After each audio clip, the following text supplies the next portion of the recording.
for them as well. We are going to say a prayer, and then we will do the national anthem right after that, my friends. That's going to be... Yes, Kate, you don't have to, like in the middle of talking, you're like getting mad at me about left, right, center. She acts like I don't talk about fundraisers. All right, so folks, so at the, like I said, with like 5 minutes to go before we start, we're going to do a little something for our Seton friends, make sure that everything is okay.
Oh, the score, it came out for a second there, Jim.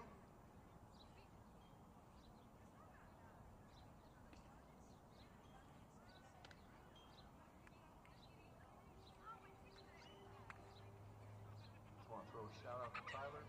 Folks, if you don't know, I know the broken parents don't know, but I'm a huge fan of Wendy's chili. Hot, cold, it doesn't matter. I put a little cheddar cheese and a little bit of onions, sprinkle it on there. Woo! Wendy's chili, folks, it's amazing. The Barnetts were so kind to bring me up a cup of chili. It's going to be destroyed here in a few seconds. I want to say thanks to that. Oh, Wendy's chili. It's magical.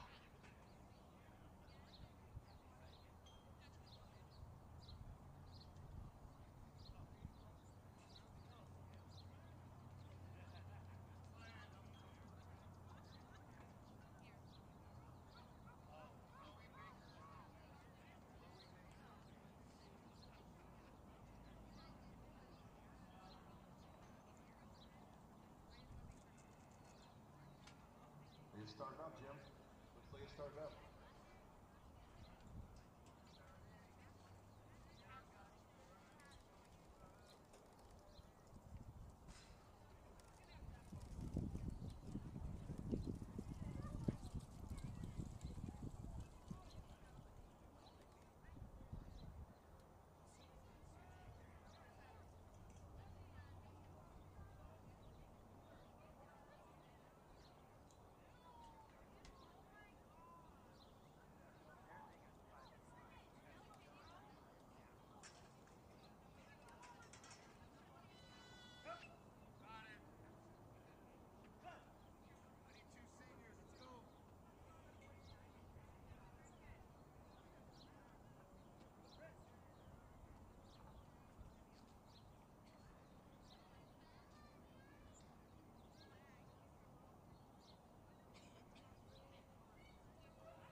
something for our teammates over there with the softball varsity game, right? Good evening and welcome to Jerry Mullins Field, the home of your Seton Catholic Sentinels. Tonight we welcome the Seagulls of Seaside High School and Seaside, Oregon, coached by Chris Carter, and the Knights of St. Mary's Catholic High School in Phoenix, coached by Michael Espinoza. Seaside is a member of the Oregon School Activities Association, and St. Mary's has a member of the Arizona Interscholastic Association, and abide by the rules and regulations set forth by their associations to maintain high standards of conduct, competition, and relations with member schools. A special night of softball right here at Jerry Mullins Field on the campus of Seton Catholic. St. Mary's, the Knights on the field. They'll be taking on Seaside High School, the Seagulls out of Oregon, making their Arizona inaugural spring break debut. Seaside led by head coach Chris Carter in the sky blue, and on the right side, Michael Espinoza and his Knights in the white jerseys and green pants. Should be a tremendous night of softball as these two teams battling for some state pride and also for some fun as the ladies from Oregon wrap up their trip here in Arizona. And we're going to take a moment for the national anthem.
And we welcome you back to Jerry Mullins Field. Great night of softball right here. Temperatures probably in the low 70s. It's been a little chilly here in Arizona, but for the good people of Oregon that have made the trek here, they're used to it. They are just enjoying a little warmer weather and watching their young ladies from Seaside step on the field. They've had a couple games so far, a couple matchups with the host team of Seton Catholic, a couple losses as they are coming here and just trying to embrace the experience of playing some good talent here in Arizona. On the mound, Allie Carter, a freshman, and talk about a young lady built like a D1 athlete. She's got a fastball and a changeup. Behind the plate, her catcher is going to be Mac Hag, a sophomore. At first base, it's going to be sophomore Grace Walker. At second base, Lily Morse. Shortstop, Carly Carter, the sister of Allie Carter. Third base, Tiara Spivey. Your outfield is Megan Rawl, Layla Varaza, and Olivia Morse. Starting lineup for St. Mary's. It's going to start with the spark plug, sophomore, 5'3", Annalisa Mejia playing second base. The DP batting second, Mariana Hernandez. Batting third, playing third base, Gianna Ruiz. Catching, batting fourth, Angie Figueroa. At first base, batting fifth, Bella Verdugo. Batting sixth, playing right field, Izzy Nunez. Batting seventh, playing left field, Gianna Swingle. Batting eighth, playing center field, Ava Serreras. make that Sierras, and batting ninth, the shortstop, Kimber Milstead. Stepping into the box is Mejia. Mejia hitting .438, having a really good sophomore campaign. 14 hits and 32 at-bats. St. Mary's 8-9, 0-4 in region play. Michael Espinoza, the head coach. He went to St. Mary's back in the day. Also a graduate from GCU. And St. Mary's, they've got the energy up and going as that fastball dialed up on the outside corner. And Mejia at the dish, working that wristband.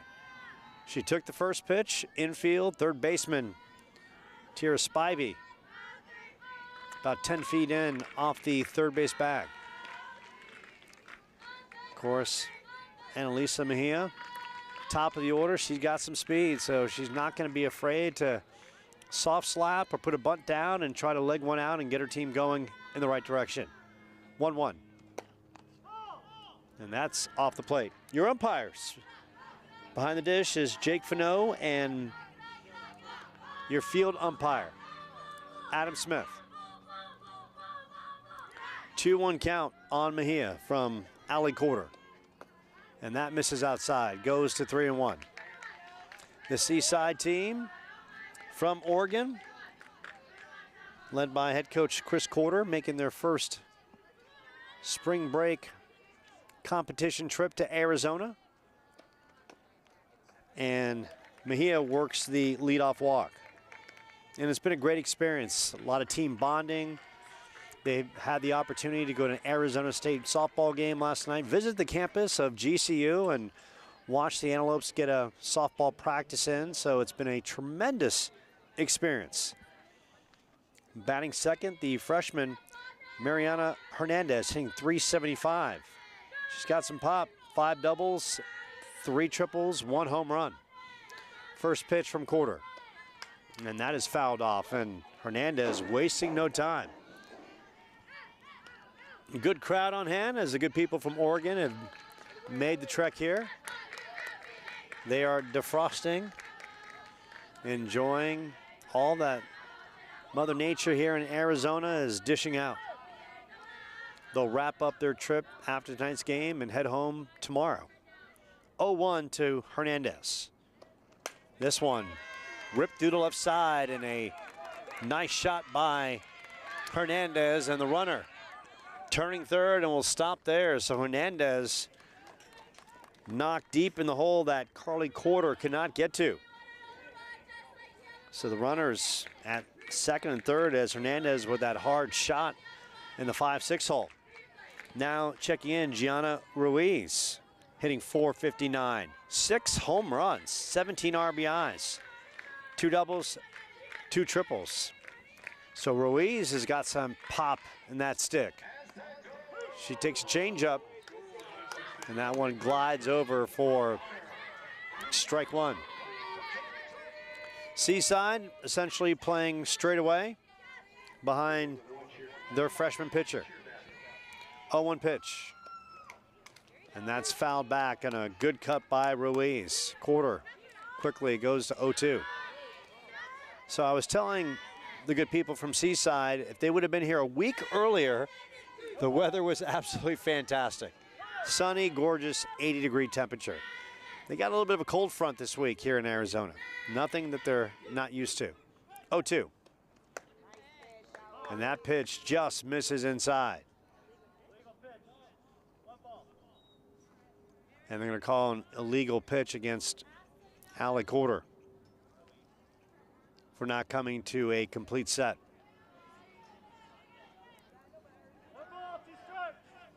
Allie Corder, a freshman, her sister at short, their dad the head coach. 1-2 count on Ruiz. In that 3-hole for a purpose.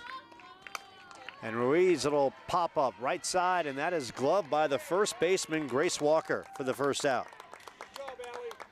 So great job by Allie Corder. Good location, and got Ruiz to pop out for the first out. Now checking in is Angie Figueroa. 349, 15 hits in 43 at-bats, 15 RBIs, 15 hits, 3 doubles. And this one popped up again on the right side. Second baseman calling it and drops the ball, so Figueroa will stay at first base on the error by Lily Morris at second base. So they are loaded for Bella Verdugo. Verdugo checking in, a senior. She's got some pop in that stick when she gets the bat on the ball. 1 RBI in the season, trying to find herself at the dish. So quarter in a little bit of trouble in this first frame. First pitch to Verdugo, and that misses upstairs. The Knights got them stacked and packed, and they are taking some colossal leads off the bag.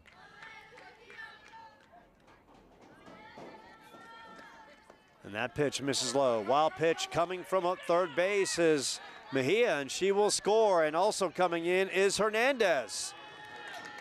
So the Knights opportunistic on the wild pitch, and 2-run score.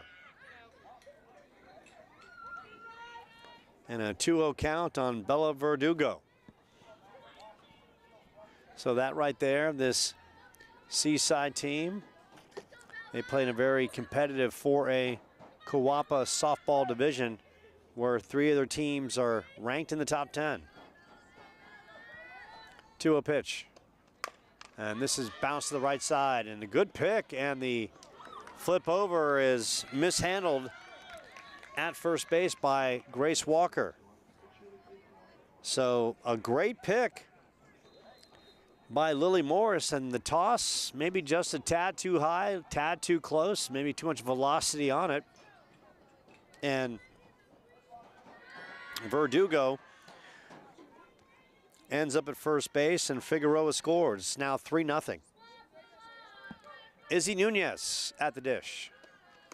And Nunez hacking upstairs for strike 1. And Verdugo cruises down to second, going 60 feet on the pass ball. Nunez checking in, hitting .233. 7 hits and 30 at-bats. She scored 6 runs. Quarter trying to end the damage in this frame, and this one's fouled out of play. This one, last night, that would have essentially hit me last night where I was on that side of the field. I've been very blessed calling Seton games, and that ball is literally where Paulo Hutchison has me set up. Of course, I set up where Paulo tells me to do. And this one is knocked to short. Quarter and the flip over and the pick at third base, and they're going to get Verdugo. And the Seagulls pull the double play. Rule that one 6-3-5 on the DP. But 3 runs are in. We go to the home half with the Seagulls about to swing the sticks.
So the Seagulls going to come up and swing the sticks against right-hander Camelia Marquez, making her 15th appearance, 2-3 on the year, 5.49 ERA. So the squad behind her with Marquez. Behind the dish, it's going to be Angie Figueroa, Annalisa Mejia,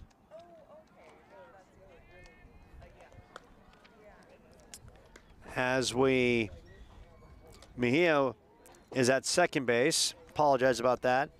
And at first base, it's going to be Verdugo. Bella Verdugo is at first base. Kimber Milstead at short. Gianna Ruiz at third. Your outfield, Gianna Swingle in left, Ava Sierras in center, and Izzy Nunez in right.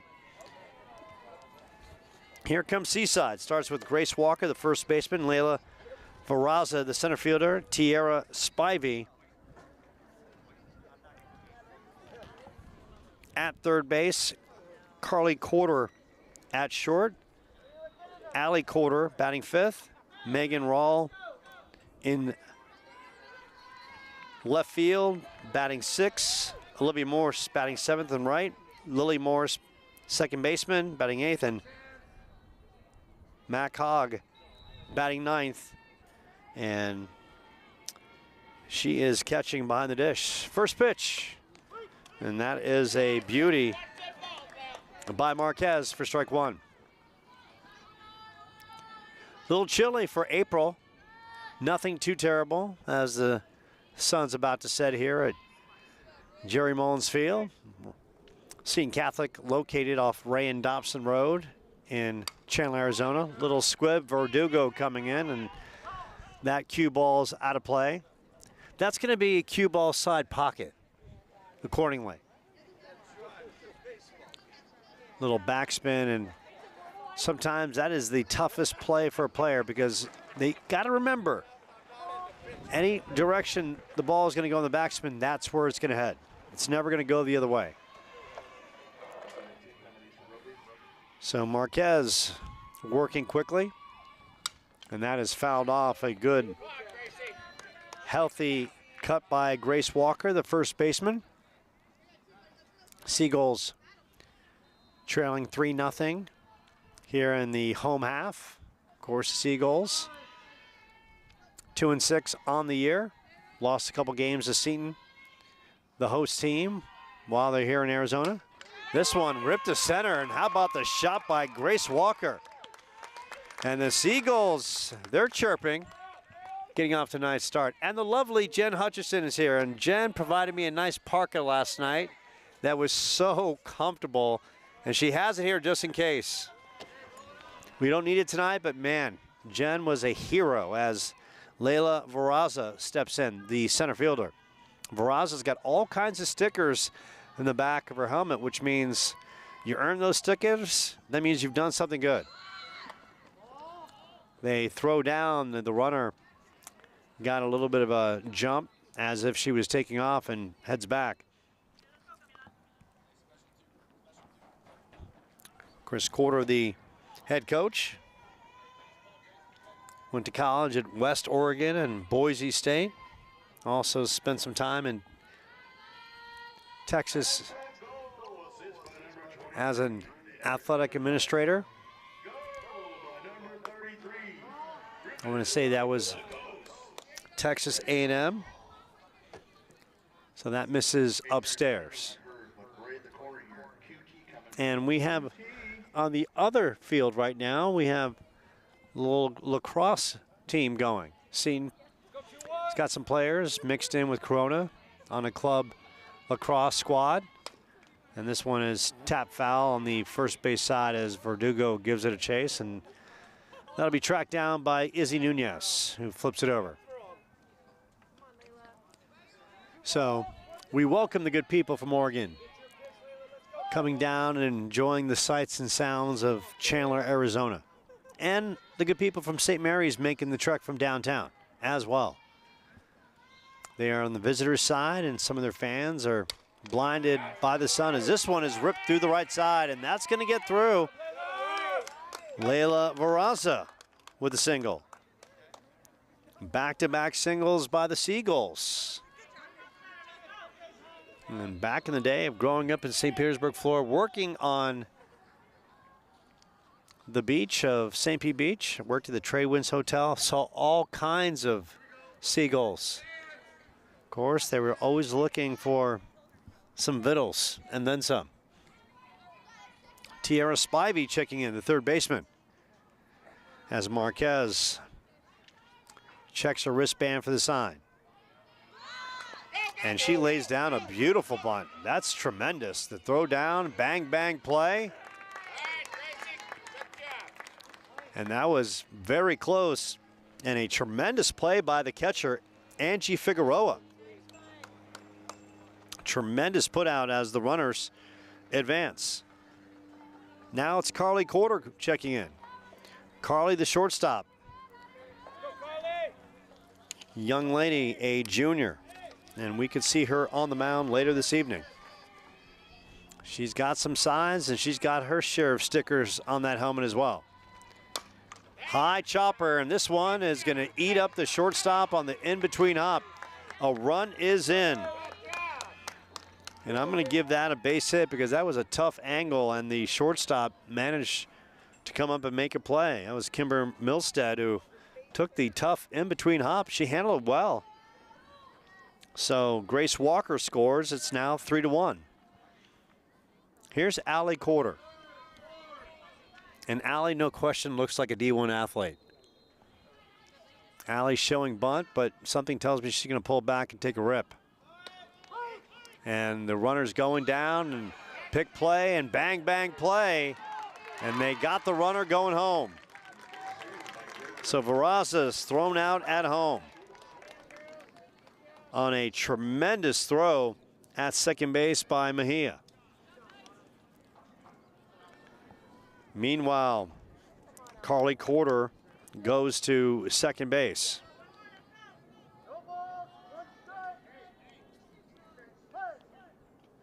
Now Allie Corder with an opportunity to drive her sister home. 3-1 ball game. Knights with 3 in the top half. Seagulls have answered with 1. That misses out of the zone.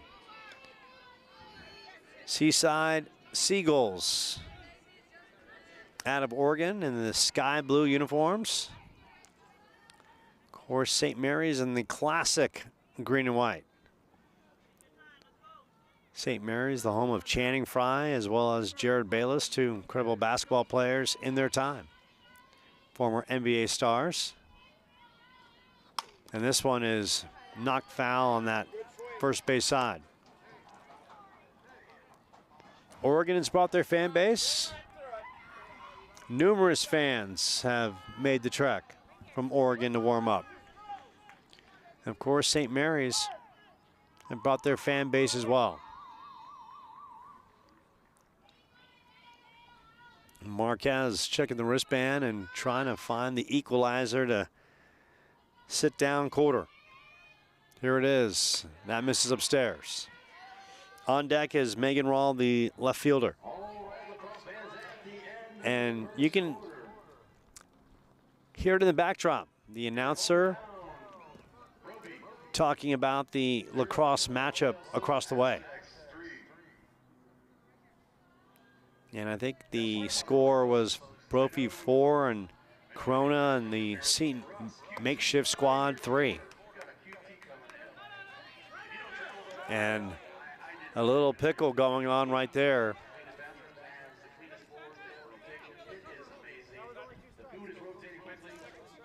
And Allie Corder almost walked off. She only has 2 strikes. Right now, the scoreboard is not working, so Allie Corder's guess is as good as Paulo Hutchison's, good as mine, and as good as our good friend, Freddie the Flamingo. He'll make his appearance at some point. And for all the Oregon fans dialed in, Freddie the Flamingo is a staple on campus. He's part of the student section's kind of glorified mascot. There he is in the corner. There he is. He's stretching, getting loose, right? He's on the stands, walking tall, flexing his feathers, showing what he's all about. So Corder working a good count here against Marquez. They go inside. And this one, smoke to center. Corder comes through, turning the corner, is her sister. Bang, bang play, and she scores, and it's now a 3-2. St. Mary's advantage. So this Seaside team has shown it's got some offensive punch. 3 hits in the inning, one by Grace Walker, Carly Corder, Allie Corder, and Layla Varaza. And if Varaza wasn't thrown out at home, this one would be all knotted up. Megan Rawl checking in. Rawl, the left fielder, and she knocks one right back in Marquez, who flips it over. And that is going to do it, but a productive inning for the Seagulls. They get 4 hits. They score 2 runs. After one, 3-2 St. Mary's.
So we'll go to the second inning. Knights with a 3-2 lead as the Seagulls answered with 2 in the home half of the first. Now it's going to be Gianna Swingle, Ava Sierras, and Kimber Milstead take their hacks against the tall, cool one, Allie Corder, as they gather in the circle to talk about a good home half, and now they look to build on their offensive output and tighten some things up defensively. And it looks like we have a new second baseman, and I'll get you a name here in a second as I break out the binoculars. Yes, a good pair. And Swingle at the dish. Swingle swings right through it for strike 1, hitting .240. 6 hits and 25 at-bats, 5 RBIs, 1 double, and 1 home run. So she has left the yard. Corder goes upstairs for strike 1. That time she goes with a changeup and has Swingle off balance for strike 2. There's the center field angle, as you can see the backdrop of Corder on the mound with Layla Varaza in center field. 0-2 pitch. And Corder firing her first strikeout of the night. She gets the support from her teammates. Now it's Ava Sierras. Sierras, a senior, 4 hits on the year with 3 RBIs, checking in. Coach Espinoza, you get the nice first base angle from Sierras at the dish. And Paulo Hutchison doing a tremendous job. He's got cameras all over the place. And that was just a tremendous first base angle, tight on the hitter. And no question, we'll see that at some point yet again. Corder winding up. And that one off the catcher's glove and Mac Hag. Tight ball game, as you can see. Sierra's checking the wristband. Little slapper, just looking to put the ball in play, and utilize her speed. And we got a proud mom who's taken some video, I'm going to say, of the catcher. And Mac Hagg's mother is here. And your name, ma'am? Jen Hagg is with us. Haig, apologize. So Jen Hagg, and Mac Hagg is her daughter behind the plate. She's taking some video because, you know what, when you cross the border, you got to make some memories. And Jen Hagg is doing that right now because she's going to give this to her daughter, and they're going to share it with the family, and it's going to be spread across the Hagg universe. And they're going to say, oh, what a wonderful time we had in Arizona. And do you remember when Mac played against St. Mary's that night? How special that was. Immortalized in video, courtesy of Jen Hagg. So that's what it's all about. When you have teams come across the state and venture and play games, it's all about making some memories, having some good times. And that's what this Seaside Seagulls team has done. As you can take a good look at Mac Hagg behind the plate. And Sierras at the dish, lays off the pitch. As we mentioned, we got a new second baseman, and I'm going to dial in and try to give you a number on that. And right now, she's got the glove over the jersey, so I'll get that to you in a second. Looks like that is number 7. Jen Hagg doing a tremendous job, helping yours truly. Jen Hagg now part of the Seton Catholic broadcast team. She's getting stipend for the day, which means she gets a free gift certificate to Pesto's Italian restaurant right across the street. So that's Olivia Morse now at second base. And that was the lovely Jen Hagg, who's coming by saying hello. And working the walk is Ava Sierras. And now Kimber Milstead coming in, a freshman. Made that tough play in that in-between hop last inning, and she lays down a nice bunt, just a little too hard, but hey, I applaud her because bunting is a fine art, and so many people don't know how to do it. And really, you want to do it, it's simple. Paulo, you just commit. You turn, face, flat, go. And Milstead had the right idea, and if you angle your bat the wrong way, you're going to pop it up, and you don't want to do that. So Milstead had the right idea, just a little, as the runner's going down, the good toss. Oh, what a gun. Tremendous throw by Mac Hagg. And Jen Hagg, wherever she is, where's Jen Hagg at? Jen Hagg, she's got to be happy after that great toss. And we hear Jen Hagg in the crowd. So proud of her daughter making that great toss. Now, the big question, was Jen Hagg recording that? And Jen says she wasn't, but she has it for a lifetime on YouTube, right? And looks like Kimber Milstead just got hit, and she'll walk down to first base. So that's going to bring up the top of the order, or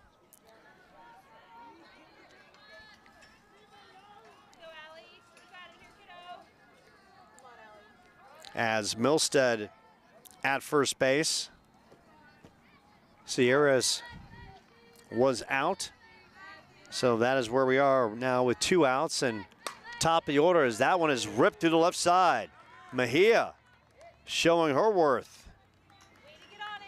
Got a walk and then hits a bullet through the left side. Good piece of hitting. Now it's Hernandez. Doubled her first time up. So this St. Mary's team, they've got some pop. They can hit. They put the ball in play. It's going to be up to Allie Carter to find some spots. And this one knocked through to the third base side. And Milstead turning the corner, and Milstead will score. Another run is in. And Hernandez, a couple hits and an RBI.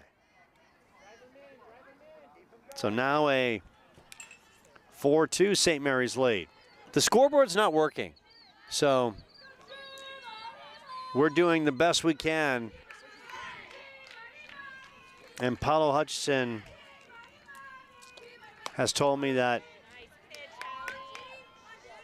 this game is on Game Changer, that I will dial up accordingly.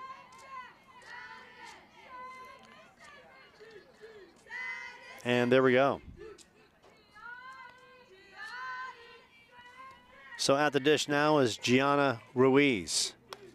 Lays off a changeup, the throw down to third base, first base that is, and a little bit of a quicker tag. They might have got the runner out, but the runner at second moves to third. Mejia, who's just been a spark plug in this one already. As we look at the 1-1 count. A big cut, swinging right through it. A little 2-out damage. Kimber Milstead hit by a pitch. Mejia with the single, and then Mariana Hernandez with an RBI single. Runners at the corners with a 1-2 count. And this one fouled off. Angie Figueroa on deck.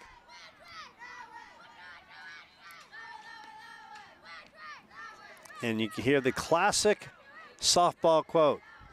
Chant, which way, that way, which way. You hear that throughout the club circuit. You hear that on the high school circuit. As Ruiz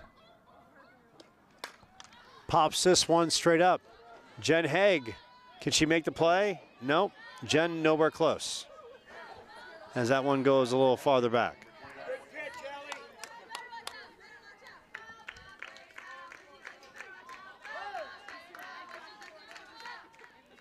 So Quarter trying to end the inning. That misses upstairs.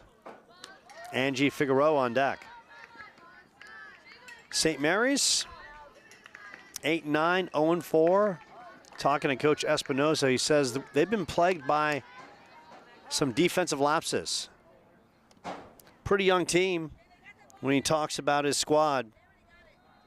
5 freshmen. Also, handful of seniors that will be playing their final year for the Knights. 2-2 pitch. And this one is lifted to center. Center fielder is under it and makes the grab. That's Layla Varaza. And that'll do it, but another run is in. We go to the home half. It's 4-2 St. Mary's.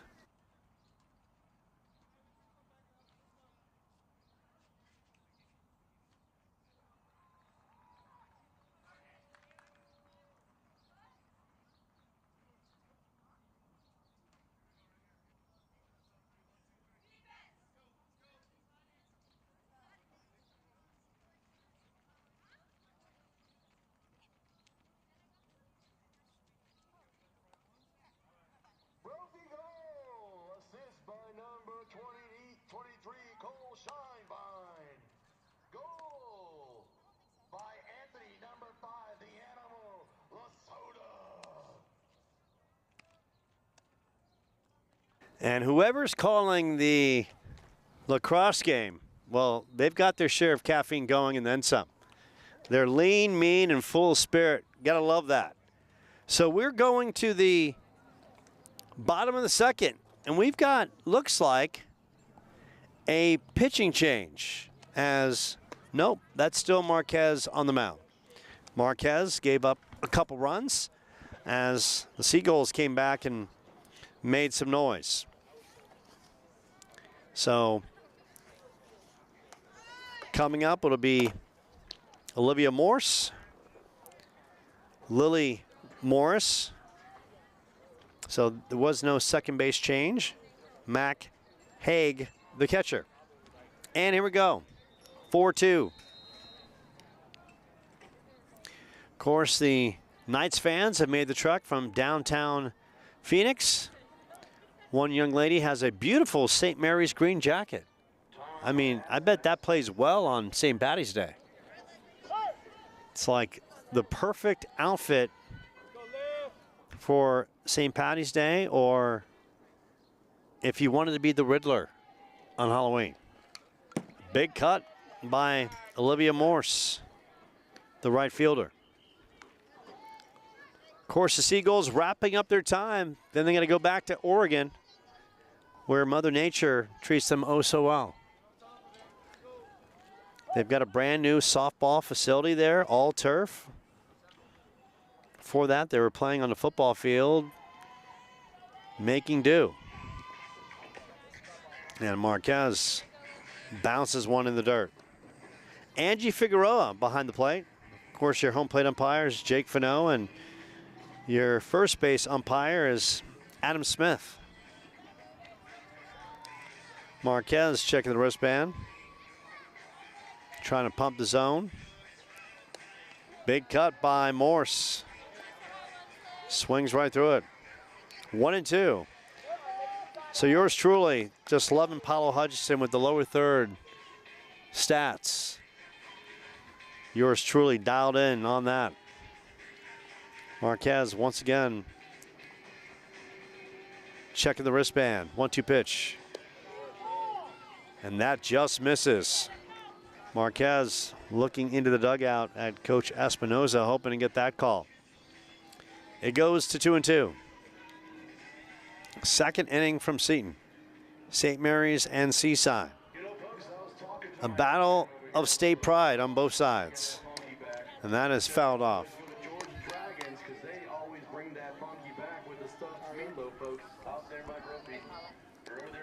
Marquez in a 2-2 battle against Morse.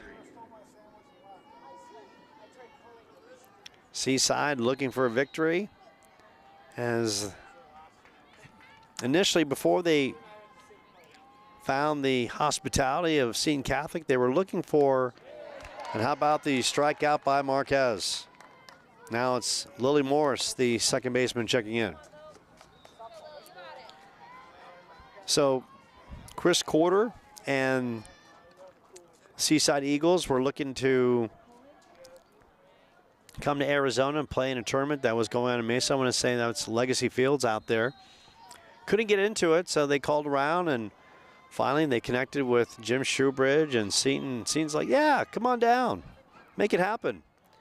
Play some games at our field, and played Seton a couple times, and it's just been a tremendous experience. So a 1-0 count is that just missed outside. Lily Morris, the second baseman, looking to jumpstart the Seagulls, and that great first base angle by Paulo Hutchinson. Little slap bouncer foul down the third base line.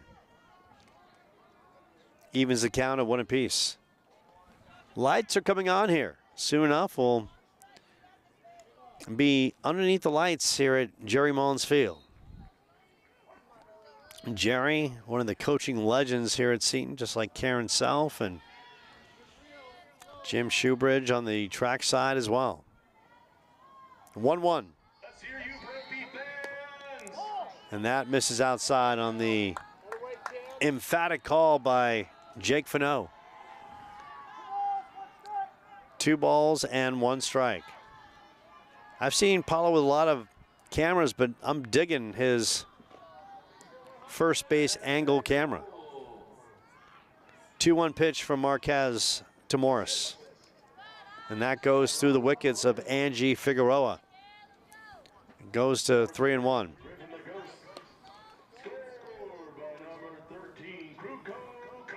And on the other field, we've got a lacrosse game going on between Brophy and the makeshift Seton Catholic Coronel del Sol squad on the club circuit. 3-1, and that is out of the zone. And Morris works the walk. Now it's Mac Haig who made that tremendous throw. Now she's stepping into the dish.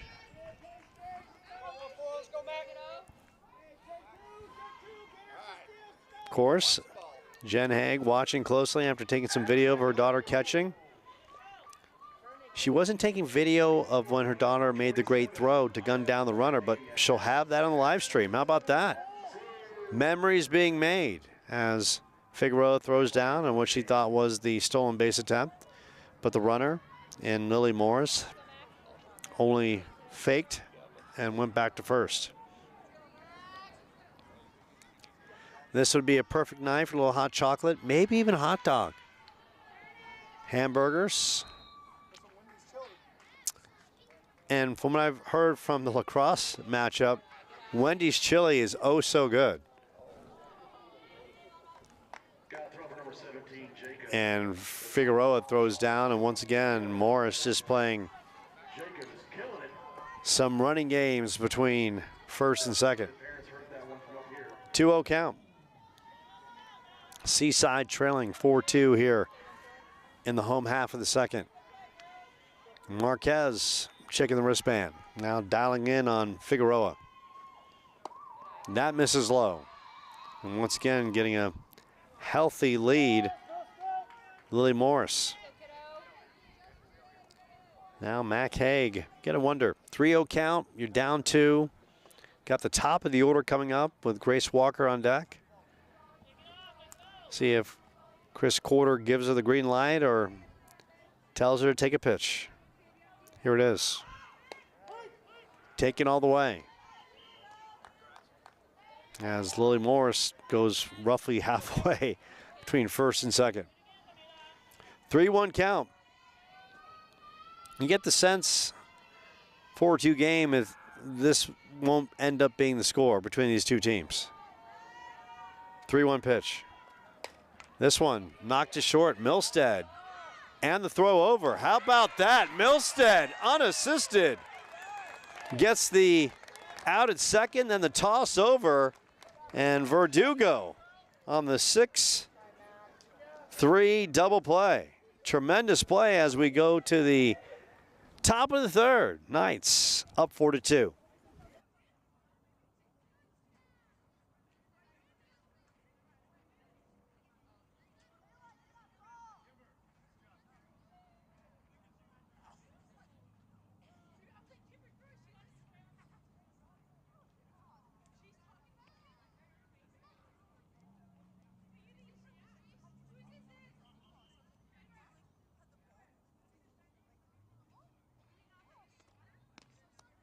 So the Seagulls go back to the mound with Allie Quarter getting her in between warm-ups, and behind the dish is the assistant coach, Ellie Quarter, the wife of the head coach, Chris Quarter, and of course the mom of Allie and Carly. And she has stressed that the team has had a tremendous time here in Arizona, enjoying themselves, basking as you look at Allie Quarter in the circle, and Grace Walker, the first baseman, in the foreground. That would be called an artistic shot back in the journalism days of South Florida. Not that I attended many classes. I was soaking up the sunshine. It is called the University of Southern Fun for a reason, ladies and gentlemen.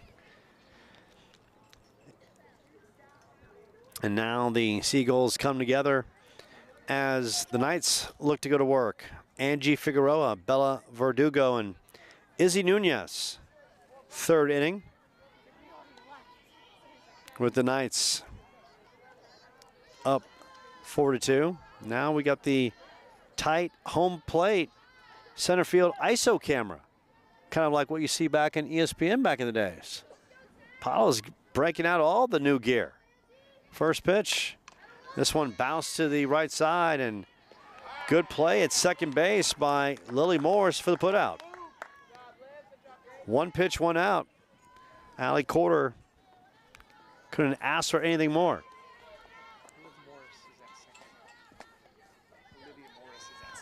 At second base, there was a change, so it's Olivia Morris now at second base. So Olivia Morris is at second. And I appreciate the great parents of Oregon, of the Seaside squad, filling me in.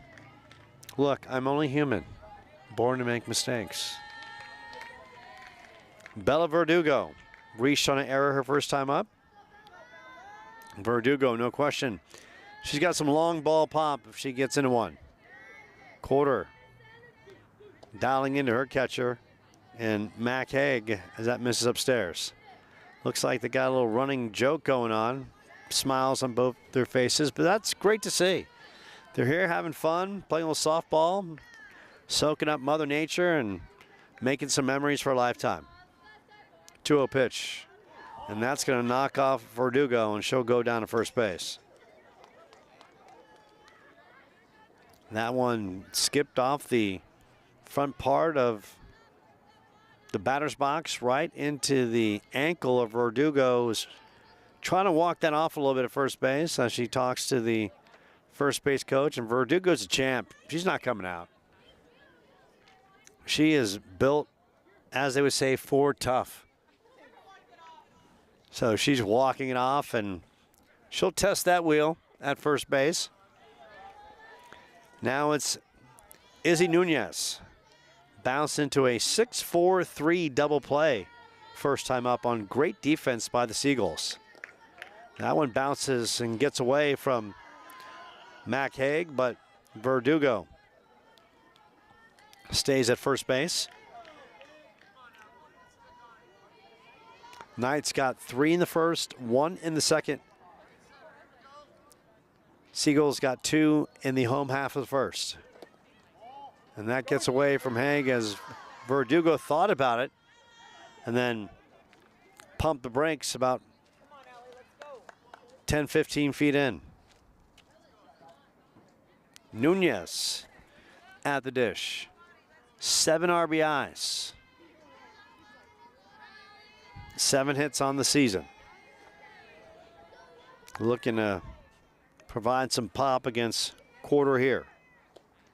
And this one is stroked to center.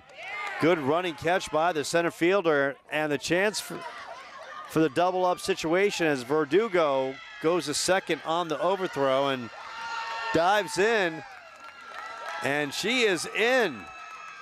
Verdugo going all Pete Rose and then some. Verdugo. So a shot to center, and then it'll be an error on the throw and gets away as Verdugo goes down to second base. So Verdugo did an incredible job. She went back and tagged, took off on the overthrow, and just made the textbook slide into second base. Tremendous effort. Gianna Swingle struck out her first time up. Swingle fouls that one off from Quarter. So now a couple outs with a duck on the pond for the Knights here in the third. Quarter. Fastball. Inside. Goes to 0-2. And the Seagulls fans are getting pumped up for a possible inning-ending pitch, but Swingle's got other intentions. Fouls it off to stay alive. Now you can see the lights are on. The field's being lit up. Gorgeous night here at Jerry Mullins Field. Joe Pequeno on the call with the unstoppable force. And this one gets through the left side. Swingle delivers. Verdugo will come home as the ball skips away from Veraza in center field. So Swingle, give her an RBI single as Verdugo comes in. It's now 5-2. And now Coach Quarter's having a conversation with the field umpire Adam Smith, saying that Verdugo should be out for obstruction in blocking the view of Carly Quarter on the one hopper. Now, of course, ultimately, it was a close play. So if they were checking video review, which no one is coming over to Paulo Hutchison to check, they converse, Adam Smith and Jake Vanneau, and they agree that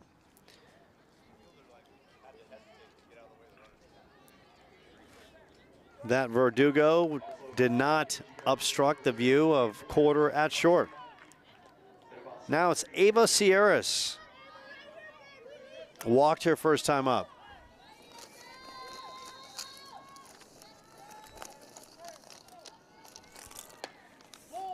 Sierras outside for ball one.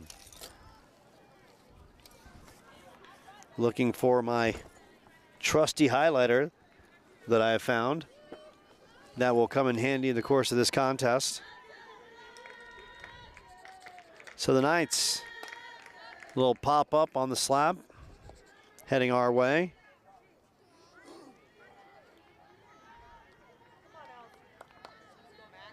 Got 3 in the first. Now 1 here in the third. 5-2 lead. Sierras. Little slapper to the left side, and that one bang bang play, and she's out on a good play by Tierra Spivey. And that's going to do it, but the Knights pick up another run. They lead 5-2 as we go to the home half of the third.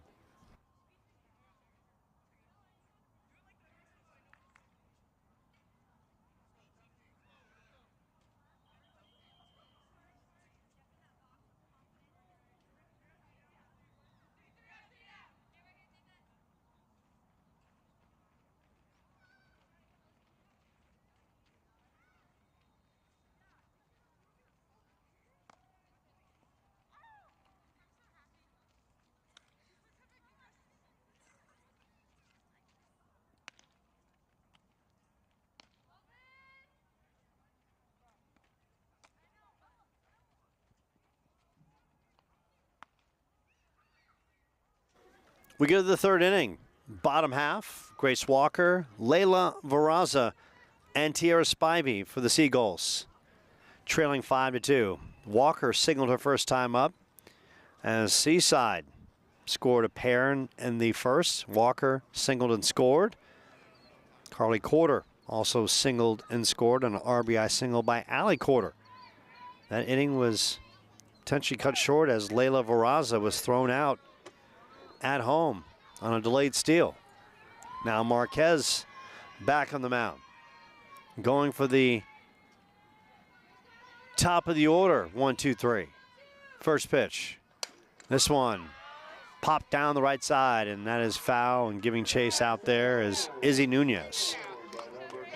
Strike one. I am a big fan of the lady with the green jacket, and if Paulo can dial her up over there, and Paulo's got the ability. He's got cameras everywhere.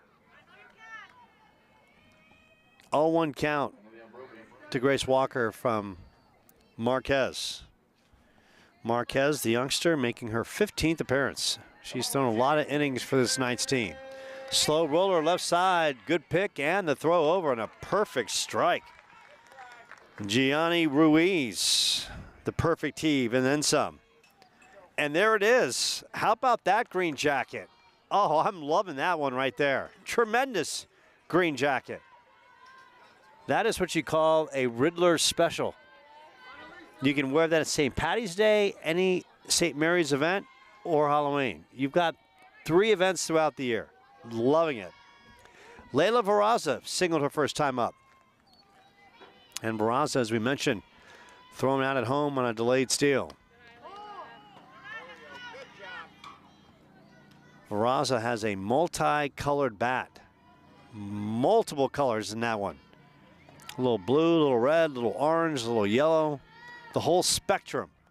This one, little cue ball down the first base side. Verdugo knocks it foul. And how about Jake Fano behind the plate with the quick call? Jake owning that bad boy out there with the quick call. Loving it.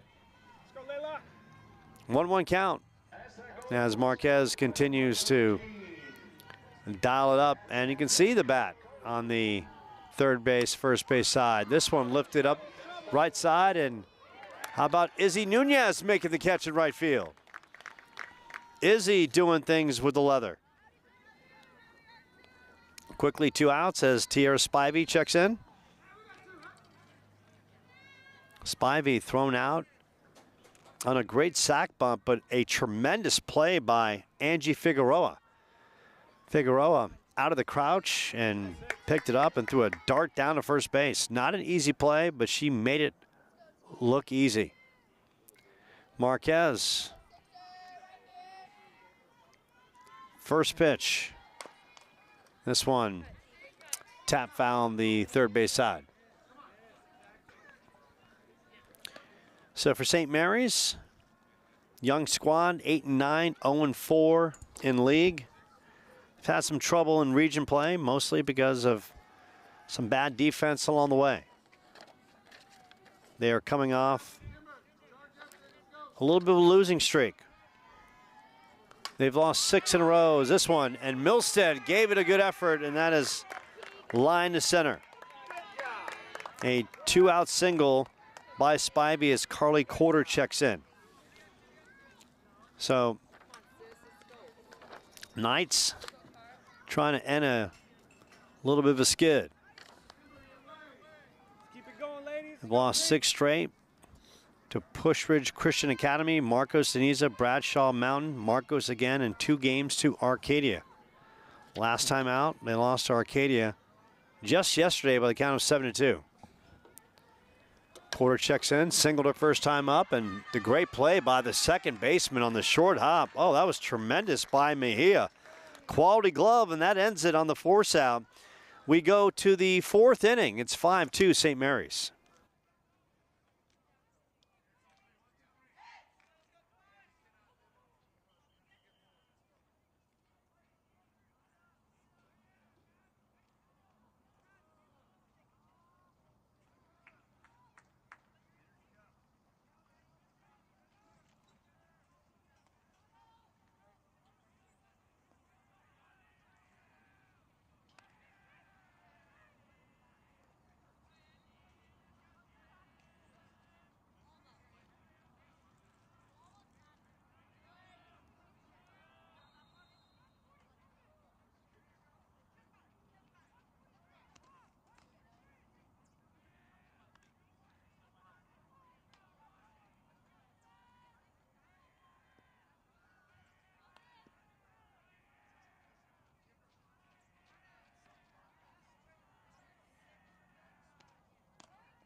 Fourth inning, as you hear a Brophy Broncos score on the lacrosse side.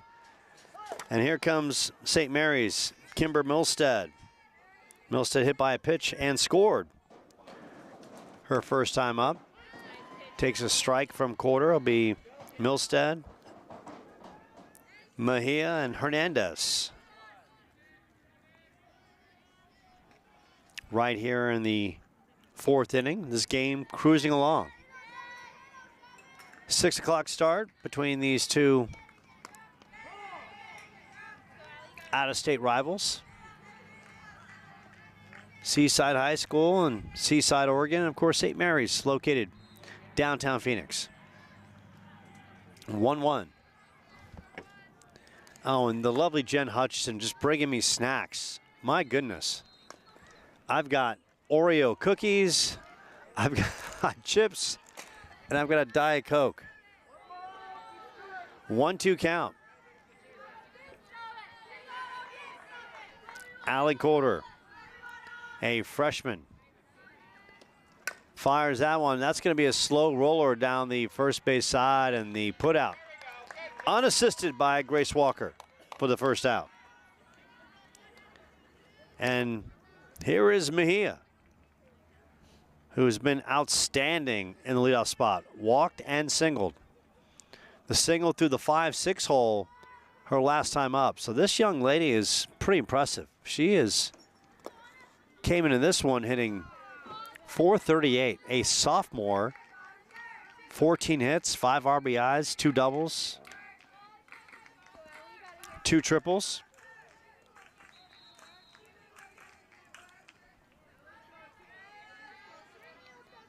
So youngster who's really gifted. Not sure she plays a lot in the club circuit. I think Coach Espinosa says she has, but she really impressive. Just really pesky and really good point of contact every time. Really gets the bat around and puts the ball in play. Great speed. 1-1 count from quarter to Mejia. And this one stroked to right center, and that's going to drop right in front of Veraza. So Mejia, just a bullet. What a good-looking young player that Annalisa Mejia is. She has got pop. She is tremendous. As we take a closer look from Mejia on that right field line. And I got to ask Paulo, how many cameras do you have set up on this field? Paulo's got 3 cameras, but they're remote, so he can change the angle. As Hernandez checks in. That misses upstairs. Hernandez has doubled and singled. And throw down as the backup by Morse secures it. 1-0 count as we tangle here in the 4th between these two teams. St. Mary's trying to snap a skid, and Seaside looking for a win here in Arizona. 1-0. That gets away from Haig behind the dish.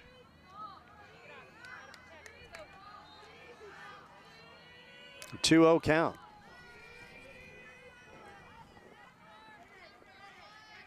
Now an opportunity for Hernandez, who's just been a beast.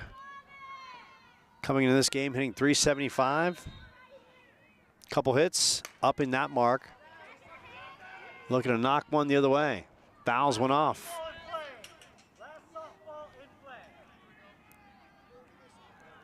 And Jake Fennell letting everyone know, last softball in play. Jake in total control. He's the Captain Kirk of the field. He's gotten things. All he's not asking for is Scotty for some more power from the engine room. And for all of those youngsters out there, they have no idea, but Paulo Hutchison knows all my jokes because we're born in the same light year, the same dark ages where dinosaurs ruled the planet. 3-1 pitch. That's fouled out of play. That's going to go straight back to, once again, it would have hit me. Over in the baseball territory. I would have suffered 2 concussions, and I would have been on the DL for Saturday's Chandler Gilbert matchup against Mesa. And Paulo Hutchison was hoping for my demise. My goodness. Not a man of the people, he is. Big pitch. That misses, and Hernandez works the walk. So the speedy Mejia at first base. Hernandez at second as Gianna Ruiz checks in. Ruiz stepped into this one. A robust 459, 6 home runs. She's popped to first and popped to center. And she takes a fastball across the belt for strike 1. Mejia, elite speed. And that pitch misses upstairs as Haig looked down at Hernandez at first. A 5-2 St. Mary's lead. First ever meeting between these two teams.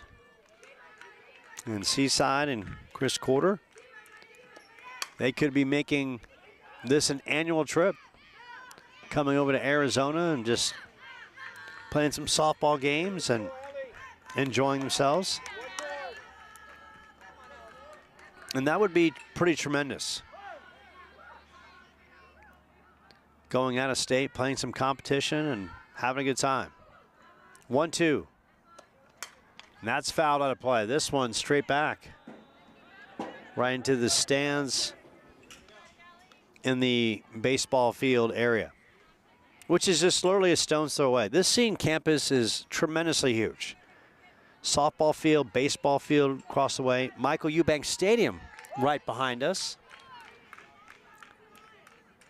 Of course, John J. McMahon Gym, a stone's throw away as the runners advance on the wild pitch. They go 60 feet, so Mejia now at third, Hernandez at second. Ruiz now with a 2-2 count. And now Paulo Hutchinson, another angle. And basically Paulo is just, he's got 3 cameras. He's just giving you a little wide, medium, tight. He's giving you all kinds of views. And this one is scorched. This one is out of the yard. Ruiz clubbing with a purpose. A 3-run shot, her 7th of the season. And it's now 8-2 St. Mary's. Ruiz got a fastball upstairs and she jumped all over it. And St. Mary's living large off Dobson and Ray in Chandler. Just a mammoth shot and she got all over that one. 3-run blast. And keep it here. We might even have some post-game coverage of this one. We've got the mics, and Paul Hutchinson might be able to work a camera in our direction, and we might be able to talk to some of the young ladies after this game. Quarterback on the mound, now facing Angie Figueroa.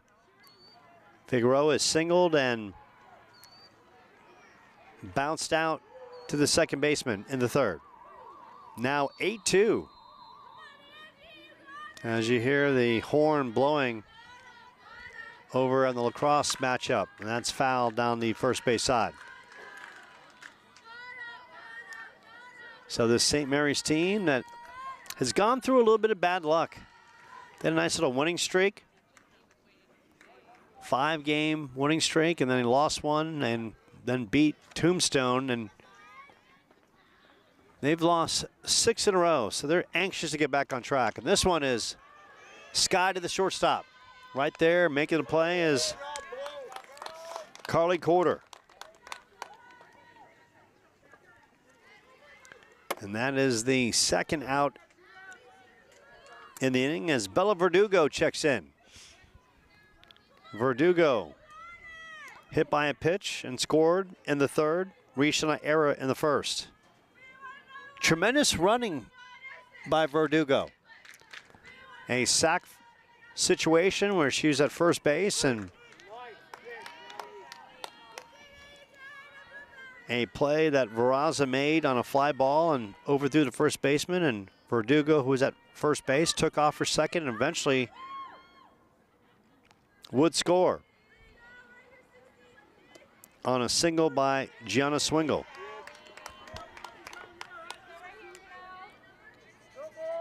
So an 8-2 St. Mary's lead. 0-2 count. Here the St. Mary's bench rooting Bella on, saying we believe in you, as that is fouled off on the first base side. St. Mary's located, as you see that St. Mary's bench, a happy bunch. We got an 8-2 lead. Getting a big 3-run shot from Gianna Ruiz. Big pitch, and this one bounced to left side. Quarter, backhand, and the throw over, and guns Verdugo down. Carly Quarter in the 6-hole. Backhand special and the toss for the putout. But St. Mary's gets a 3 spot on the Ruiz home run. We go to the home half of the fourth. The Seagulls with some work to do, trailing 8-2.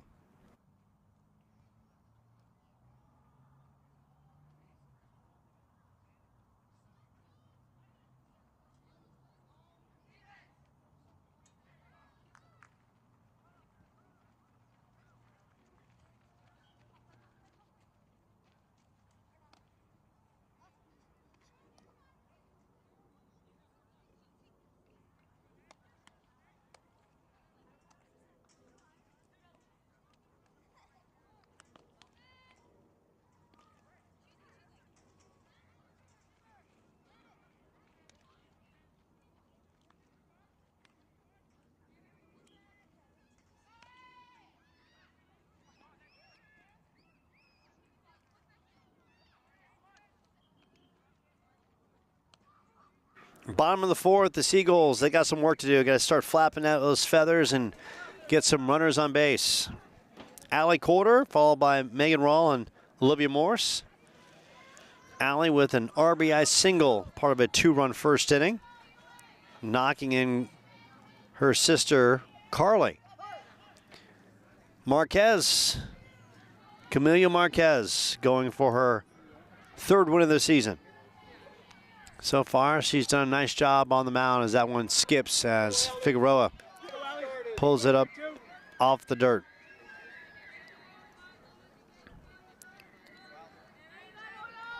Beautiful night here in Chandler, Arizona. The sun has set, the lights are on, and these two teams underneath the lights here at Jerry Mullins Field. Paul Hutchinson, 3 cameras and then some as that one is tap foul down the third base side. 3 cameras and the ability to zoom and zoom out to give you multiple angles. And Freddie the Flamingo, he'll make his appearance at some point. And there's yours truly. Hi. Hope you're well. I guess it would have been from this side over here. It's a center field angle. Next time I'll know. And this one is blasted foul down the first base side. So Corder now with a 1-2 count. Seagulls wrapping up their Arizona vacation, and they head home tomorrow. They took in an Arizona State game. They went to the campus of GCU, caught the Antelopes practicing one day, so it's been a tremendous experience. Can't say enough about Chris Corder and his wife Ellie doing a tremendous job providing some fantastic memories for these young ladies and building a culture as well as they play in a very tough softball region back in Oregon, the 4A Kawaupa Conference with St. Helens, Astoria, and Scaposi all ranked in the top 10 in the state in the 4A standings, or 4A region, I should say. 3-2 count. And this one is knocked up the middle. And Corder gets things going for the Seagulls here in the 4th. Megan Rawl checks in. Bounced out her first time up. And we'll have a pinch runner, and that's going to be number 24, Chloe Baker. Baker, a freshman.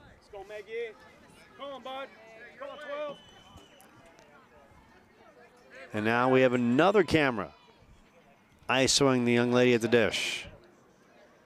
Megan Rawl. Looks like she's got some family here that made the trek as well. And that misses as Figueroa fakes the throw down to first base. St. Mary's after tonight. Come on, 12, get yours right here, Meg. They've got Crisman out of Queen Creek tomorrow at home. This one knocked to the right side. And the play cannot be made by Mejia. Ate her up. She had the opportunity, so now it's the Seagulls making some noise. Way to put it in play, buddy. Good job, 12. Olivia Morse struck out her first time up. And Coach Chris Corder giving her some advice, looking for a pitch she can handle. Sometimes you get up in an RBI situation, these youngsters, they're so tense and they want to produce so bad that, and this one rolled back to Marquez and a very easy 1-3 put out. So Marquez went the easy route with a 6-run lead. Why force any kind of danger and try to get the put out at second base? Instead made the easy throw. But the runners, they move up 60 feet. Now it's Lily Morris who walked her first time up. And the infield comes in. Ruiz, Kimber Milstead, and Elisa Mejia, they're all tied in on the slapper. They're going to make the slapper earn her way on. She shows bunt, and that one skips foul on that third base side. And how about Chloe Baker getting dirty? Baker with a great slide at home, kicking up some dirt. That was tremendous. I love it. Gets in the game. Now Michael Espinoza is going to have a conversation with his young ladies, talking about the defense and everything else. The team with an 8-2 lead, and the big thing is to protect it. And he's probably saying right now, look, we're up by 6. Let's get the sure out. So don't have to worry about trying to gun down and run it home. Just get the sure out at first base. And these young ladies in that circle, a very young squad,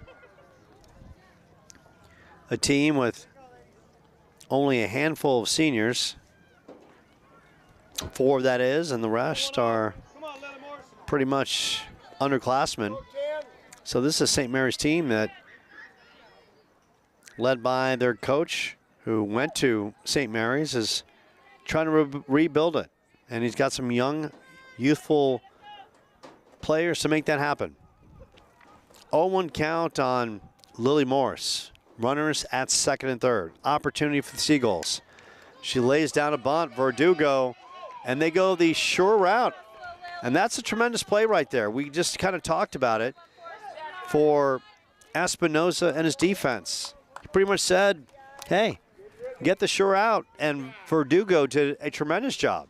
Charged the bunt perfectly and made the play. Sometimes a first baseman, they're not mentally in the game, and that ball just would have trickled up the first base line, and it would have led to a Morris infield hit. But instead, it's a sac bunt and an RBI as Mac Haig steps in. And Verdugo, slow roller, and that is going to do it. Seaside tacks on a run. It's now an 8-3 ball game as we go to the 5th.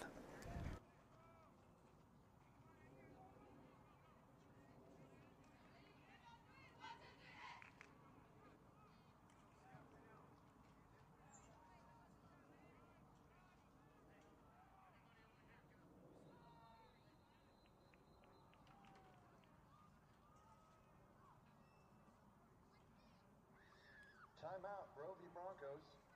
5 minutes and 30 seconds left. The goal scorer right now is your Brovey Broncos 4. Yes, Corona del Sol Aztecs 8.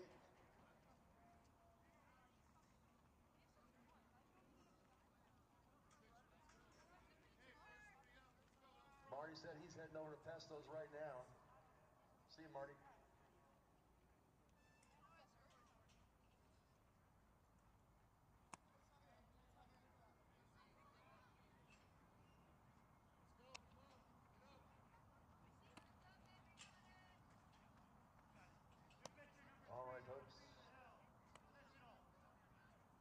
Express Art and Framing, offering Express Art custom framing services to residential and commercial customers valley-wide.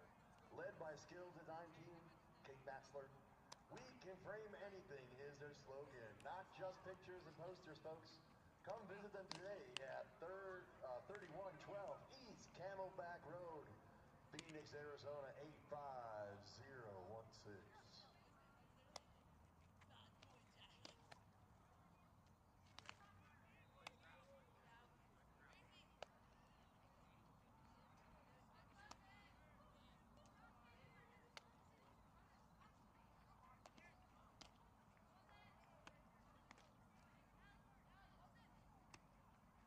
So we got all kinds of changes for the Seagulls. Now pitching is Carly Corder moves from short to first.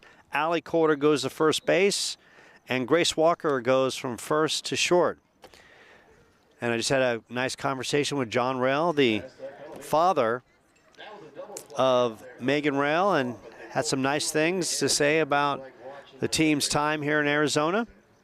And always a pleasure to talk to the parents of the opposing teams that come here to check out their squads. Now it's Carly Corder looking to shut down this Knights team that's put up 8 runs. It's going to be Izzy Nunez, Gianna Swingle, and Ava Sierras.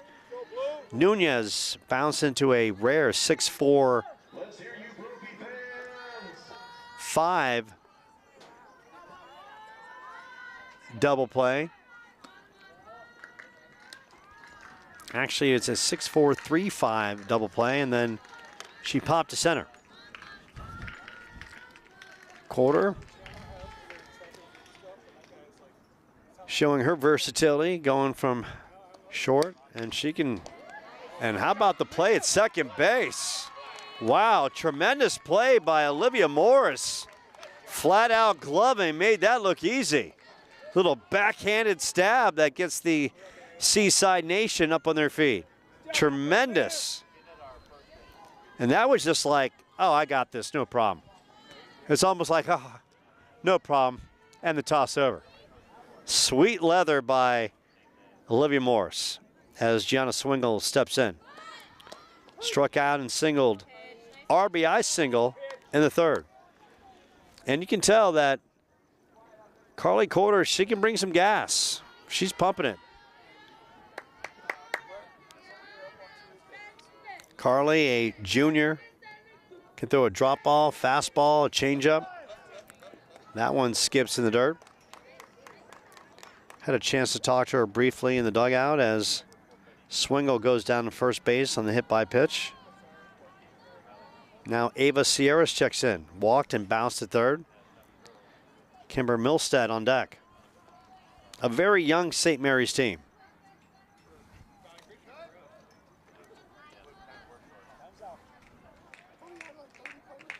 And now the rosin bag is thrown in the circle as Carly works her way on it. Sierras is a little slapper, and she worked her way to 3rd base.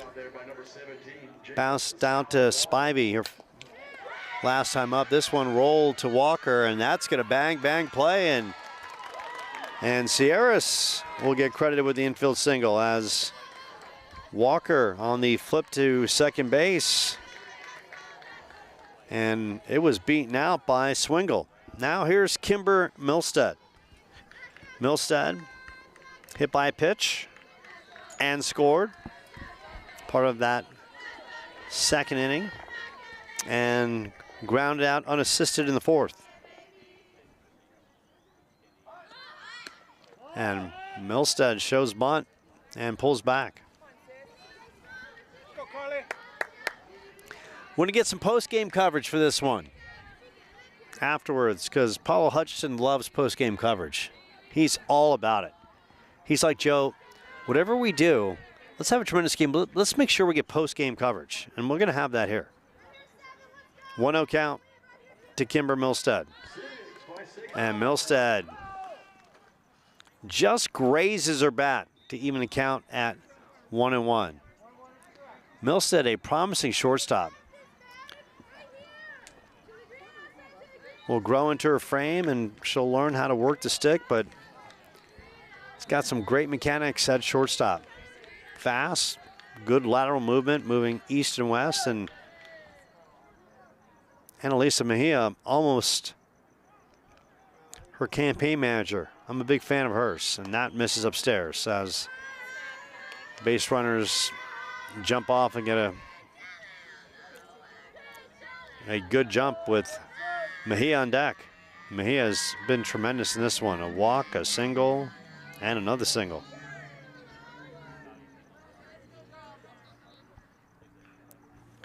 Carly Corder and Milstead. Milstead, this time Milstead shows bunt and can't get it down. And now Corder goes to 2-2.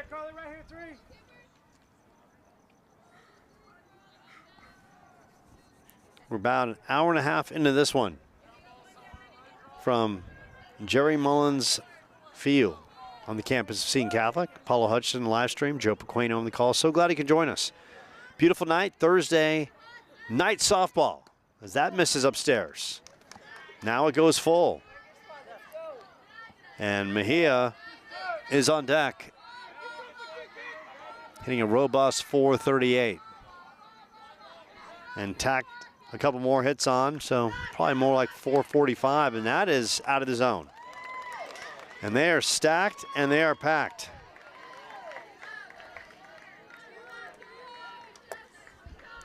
For Annalisa Mejia, who is flat out balling. This young lady, tremendously impressed by her skills. Only a sophomore. And the slow roller back to Quarter, who flips, and they get the out at home. So Mejia just a tad out in front. And a tremendous play on the 1-2 force out, but they remain stacked for Mariana Hernandez. Hernandez has had a game as well.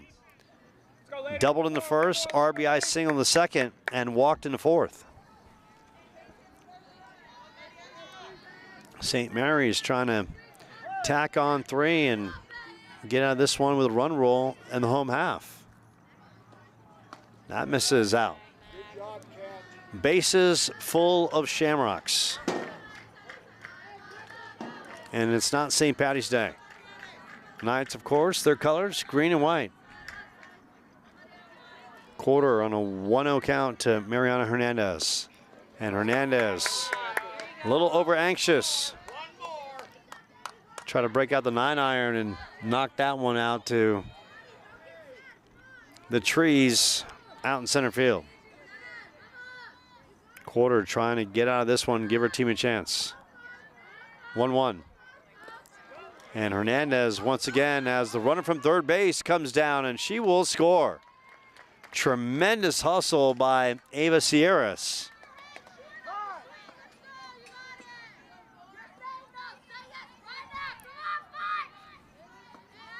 So Sierra scores. Now it makes it 9-3 as Jake Fano dusts off the plate. Hernandez, 1-2 count.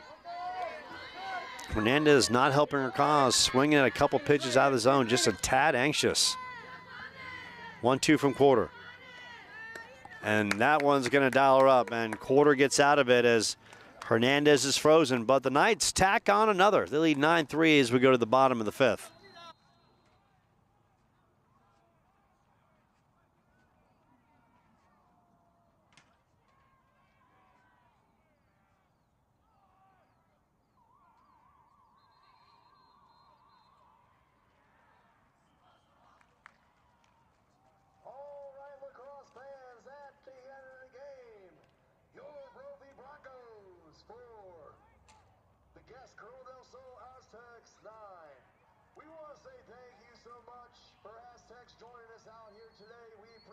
Coming down and playing. Roby fans, please make sure you drive home safe. We appreciate you again.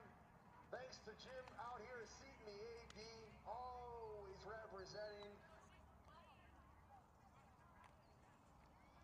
Somebody's honking a horn over there, folks. You guys heard that? They're excited about the end of the game just as much as we are.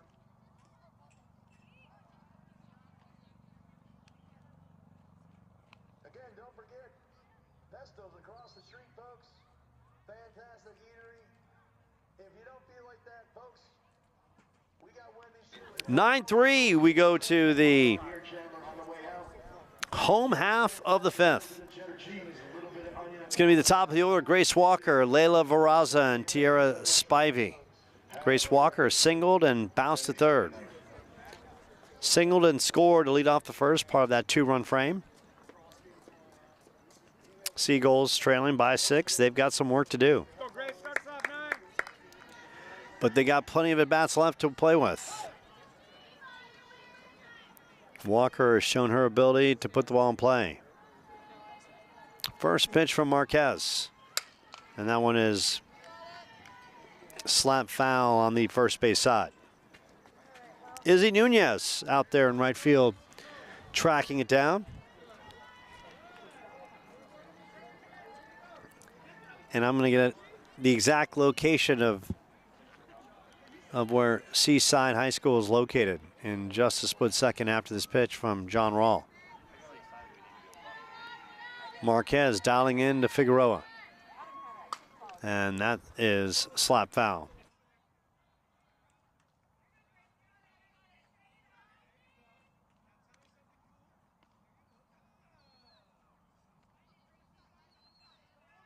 So Seaside is located in Seaside, Oregon, about an hour 30, hour 40 minutes from Portland on the coastal side. So it's probably a beautiful area. Right off the water. I mean, I'm a big fan of the ocean, so note to self, take a trip to Seaside. Hang out with Jen Haig and John Rawl. They've invited me, so they don't know I'm coming for Thanksgiving.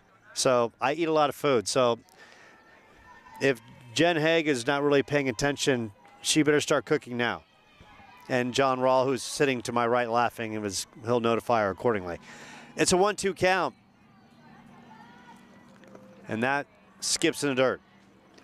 Goes to 2-2. Seaside. Fun week of softball and enjoying Arizona. Getting out of the cold weather, and they go back home tomorrow where they'll get ready to take on some of their league opponents. And they play in a very tough league. They'll face the likes of St. Helens, Astoria, and Scappoose, as well as Tillamook and Seaside. Well, that is Seaside. So 4 teams in their league. 2-2 as Walker looks just to be a tad out in front. Got to be patient, let the ball travel just a little more. Marquez gets the sign from Figueroa. Figueroa is setting up inside. And that is out of the zone, and Walker swings right through it for the first out. Layla Varaza checking in. Varaza singled and popped to right. Varaza trying to come home on a delayed steal in the first inning and was thrown out. Well, that might have really led to a super inning for the Seagulls. Marquez misses upstairs. Powell Hutchinson going on that tight angle from the center field angle. That's a good lens you have on there. Powell's eating some kind of food and basically shoving it in my face that he's got food and I've got nothing.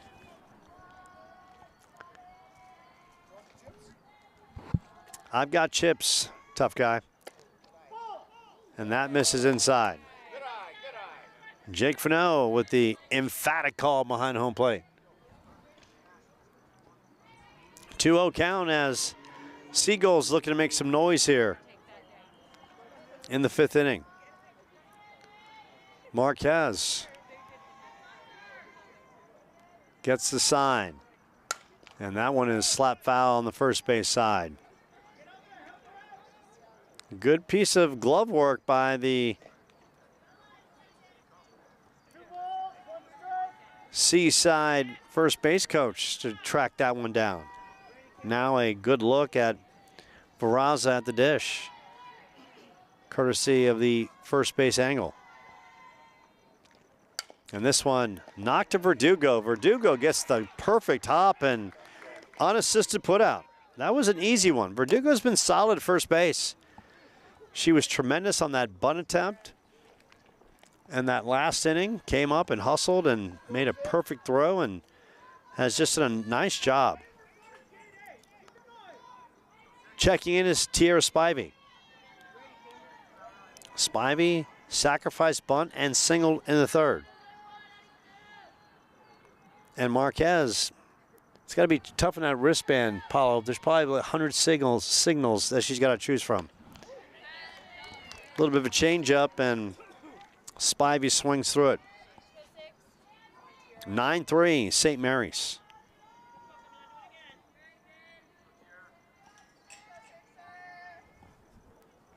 St. Mary's with 3 in the first, 1 in the second, 1 in the third. Say 1, 3 in the 4th, and then 1 in the 5th. 3 in the 4th, a 3-run shot by Gianna Ruiz. And that was a no-doubter.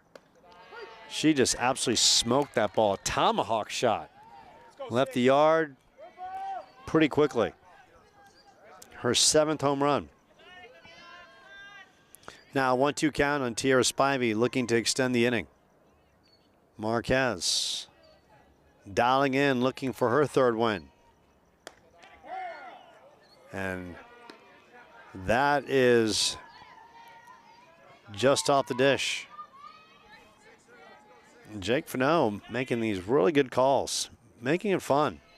Sometimes umpires just kind of sporadically making calls, but Fano, you know where you stand with him. This one skied up left side. Third baseman is there, and she makes the grab, and that is Ruiz for the putout. 3 up, 3 down as we go to the 6th. St. Mary's with a 9-3 lead.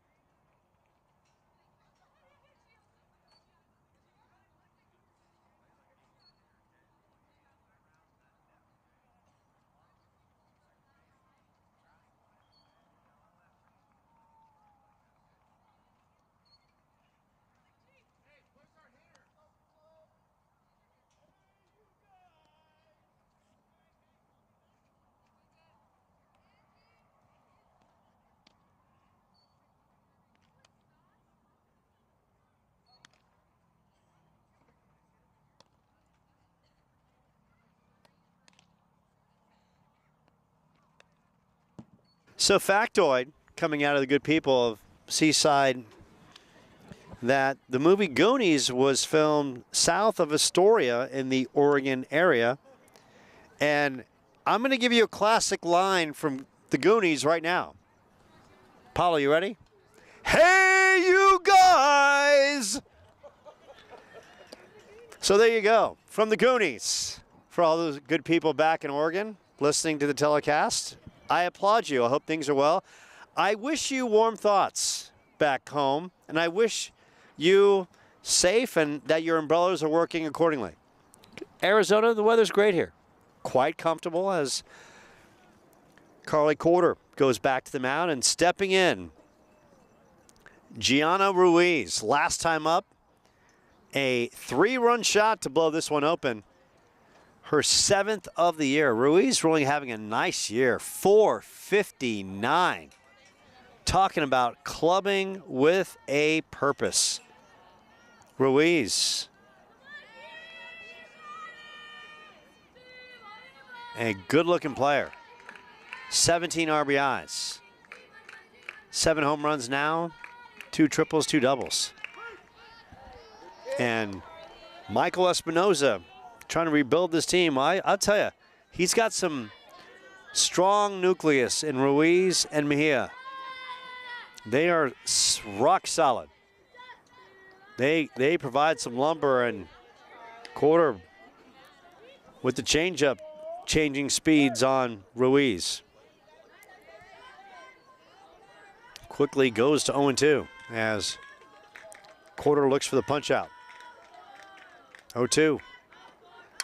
This one fouled down the first base side, out of play. The campus of Seton, kind of quiet last night. It was all about the Crusaders. They came to town. Softball team lost to the Crusaders. Northwest Christian 6-4, and the boys team lost to the Crusaders by the count of 4-2. Sentinels baseball team was back at it today at Coolidge. They're back home on Tuesday, I want to say, taking on Florence.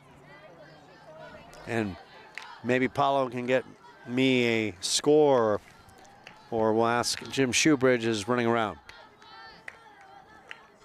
1-2 pitch. This one smoked to left center. And Ruiz coming up big yet again. She'll stand up. And Ruiz, no hesitation. She goes into third, but the ball skips under the fence, and she'll have to go back to second base. But Ruiz, wow. Tremendous offensive talent. Her and the young Annalisa Mejia. And they could be, if the lead holds, part of the post-game show right here on the Seton Catholic Sports Network. Checking in is Angie Figueroa. Reached on an error, bounced to second, and bounced to short in the fourth. A 9-3 lead. And that one skips away from Mac Haig as Ruiz works her way to third. Paulo Hutchison, so good on Twitter or with factual information. Boys baseball knocked off Coolidge today by the count of 12-3. Tremendous effort for Brian Stevenson and his team. Now 13-7 on the year. Bounce to the third. Oh, what a play at third base. And the ball is dropped, and the runner from third will come home. But a tremendous play by Tierra Spivey. And the ball just cannot be caught at first base. And needs to say a run comes in as Ruiz trots in. Great play by Spivey, but Allie Coulter could not make the catch at first. So it's now 10-3. Now checking in is Bella Verdugo. Reached on an error, hit by a pitch, and bounced to short. And has played a spectacular first base. She shows bunt and going down to second with no hesitation whatsoever.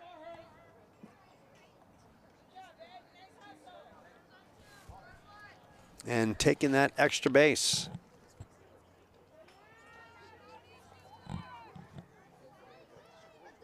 Is the pitch runner Dariana Salas Gracia. Verdugo. And the runner goes down to third base. So just like that, smooth moves. St. Mary's trying to play for one more run with a run rule opportunity. Verdugo with Coulter on the mound. That misses out of the zone. Spivey at third, Walker at short, Olivia Morris at second, and Allie Coulter at first with Mac Haig behind the dish. That misses, and the runner at third base thought about it. Dariana Salas Gracia. Come on, let's go. Let's get her out. And we've got a softball score from Paulo Hutchison. Softball lost today by the count of 10-5. And that misses, and Verdugo works the walk. Checking in is Izzy Nunez. Nunez bounced into a rare 6-4-3-5 double play, popped to center, and bounced to second. First pitch from Coulter. And that's on the outer part of the plate as Salas Gracia chased back on a good throw by Mac Haig. Paulo, have you ever seen the movie The Goonies? Is it a quality flick? I've never seen it. I've never seen The Goonies. Now I have to. But you know, I just recently, this one is smoked to center. Going back and not making the catch. And that one is tagged by Nunez. One run is in, and Nunez, a stand-up double, and the lead is now 11-3. Nunez got into one. A good effort by Veraza, who could just not track it down. Now runners are at second and third after the double by Nunez. So, Paulo, I haven't seen The Goonies, but I recently saw Stand By Me, which is everyone talks about being a classic, and it was a good movie. It wasn't earth-shattering as... What's that? Paulo is saying The Goonies is better. So I'm in. I mean, Paulo, you know, but does it hold up to 80s classics like The Breakfast Club, or how about Pretty in Pink, which is on like every other week?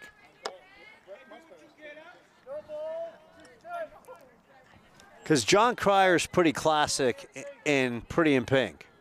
He literally steals the movie. Swingle at the dish with a 1-2 count. Runners at second and third. Go 3, you got it. Big RBI base knock by Bella Verdugo. And slow roller, play at the plate, and Verdugo scores as the tag was not applied.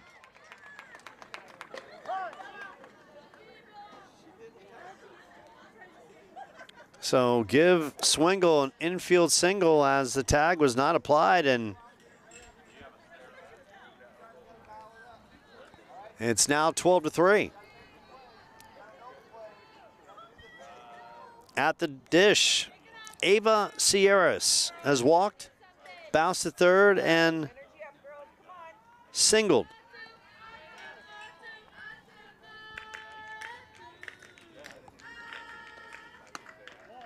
And the runner will move from first down to second, and that was Swingle. Goes down with no throw whatsoever. So St. Mary's taking out their frustrations. Squad that's lost 6 in a row and looking to change its tide, its fortunes, its outlook, and they're doing it here. And for Seaside, a learning moment. A game that will get them better for their league when they go back. And a slap attempt by Sierras, who kind of swings right through it. Of course, Tuesday, Sentinels baseball team back at it. I think Paulo Hutchinson is going to have the young Brett Quintime on the call. 12-3 right here. This one a little slapper, and that is in play as it trickled off, and the runner goes back to second. And Tierra Spivey might have just touched that in fair territory, so now they're loaded. And now Coach Chris Corder is going to come out. Have a conversation with his team. Because ultimately, he wants his team to come here, have a good time, but it's also a business trip. It's not just about coming here and soaking up the sunshine. It's also coming out and getting ready to play some really good softball when they go back to their state and get ready for their tough division, where they'll take on Tillamook, Astoria, St. Helens, and Scott Posey, if I said that correctly. And if I haven't and I butchered it, I apologize to all the good people in that region. So a good conversation as Jake Fano, the home plate umpire, he's coming out, and Jake obviously not bringing pizzas for everyone, but instead going to break up the huddle and get them back to work. 12-3. Bases are stacked for Kimber Milstead. Hit by a pitch, grounded out unassisted, and walked. So she's been on 2 of 3 times. And then it goes back to Mejia.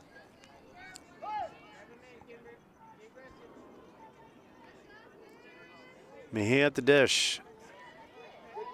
Or Milstead, that is. Got ahead of myself and swings through. A little bit of a changeup. Milstead has played a solid shortstop for the Knights in this one. And that misses outside, goes 1-1. 12-3. Knights in a run roll situation. And that's a dead ball, and that's gonna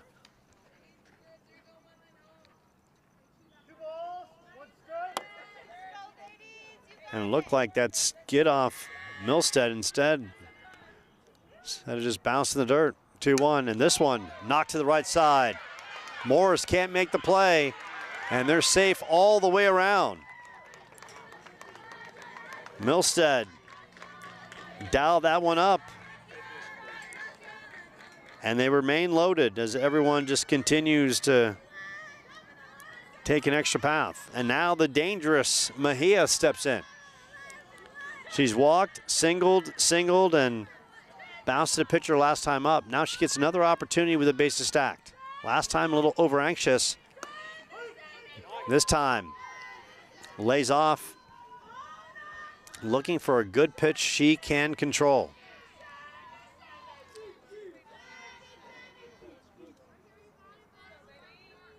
Oh, 1. And Mejia lays off. Good eye at the plate. Tremendous. Some cases you take a first strike, a young batter, and they would chase the first pitch feeling, okay, I got to hit on contact, but she laid off a pitch on the outside part of the plate. And Mejia strokes one to left center, continues to shine. 1 run is in, another will score. Mejia with a 2-run single, and St. Mary's continues to pour it on here in the top of the 6th. And I am a big fan of Annalisa Mejia, a tremendous ball player. She can just flat out hit. Small in stature, but she is a good-looking offensive talent. Mariana Hernandez steps in. Hernandez takes a pitch for strike 1. 15-3 as the Knights bench, they're making some noise. They got a lot of hits on the night. They have played well, they've hit well, and they look to continue it on against Quarter here in the top of the 6th. That misses upstairs and gets past Haig as the runners advance. Mejia now at second and Milstead at third. On deck is Gianna Ruiz, and there's still no out. And Hernandez, a little anxious. That's what happened to Hernandez her last time up. She doubled, singled, walked, and then struck out, just swinging some pitches out of the zone. Now she has to protect with a 1-2 count. And lifts this one to center field. Center fielder coming in, and for the first out, Barraza, tremendous on the move. And now we go back to Ruiz, who started this with a double. Ruiz popped up a couple times and had a 3-run homer and a double to start this inning. 6 across here in the 6th. And Ruiz, who hit her 7th home run, looking for more. A double, a single, or I should say a home run and a double. 3 RBIs on the night and swings through a changeup.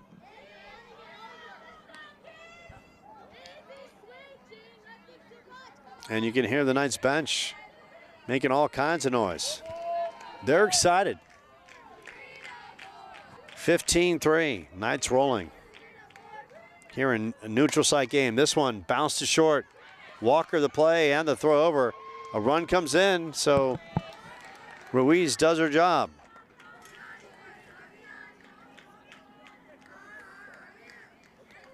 So now it's Angie Figueroa. Figueroa reached on an error, bounced to second, bounced to short, and reached on an error again. Now 16-3. And this one, high bouncer. Good play by Quarter and the throw. But the damage is done. A 7th spot put up by St. Mary's. We'll go to the home half. Seaside needs some offense to keep this one alive.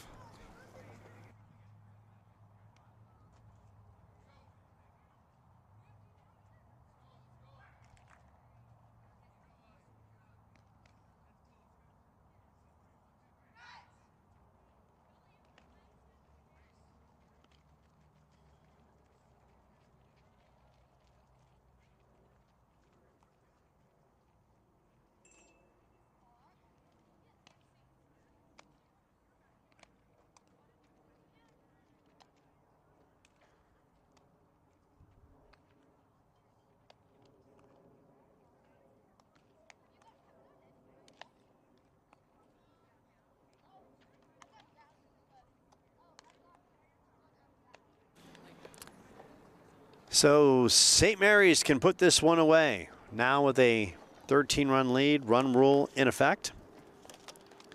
And it's going to be Carly Corder, Allie Corder, and Megan Rawl. Last chance opportunity for Seaside. Camelia Marquez looking for her third win. She gets 3 outs and she'll get that done. We'll get some post-game coverage as well. Paulo Hutchison standing by.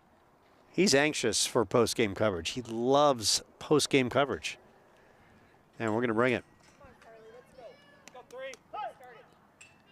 Carly Corder checking in. Singled and bounced to second. Oh, how about the picture-in-picture angle? Oh, my goodness. I feel like I'm at home and it's an NFL Sunday. Wow. Pete, why don't we just set up like a red zone show right here? Give me 5 different monitors with 5 different kind of rosters and we just make it happen. Marquez, a couple out of the zone. So right now you're seeing Paulo just show you what his equipment is capable of doing, giving you the picture-in-picture kind of view. Marquez with a 2-0 count. Seaside needs base runners and then some. Pop up right side. Verdugo tracks it down. Verdugo with a running catch. She's been terrific at first base tonight. Young lady, nice job. Here comes Allie Corder.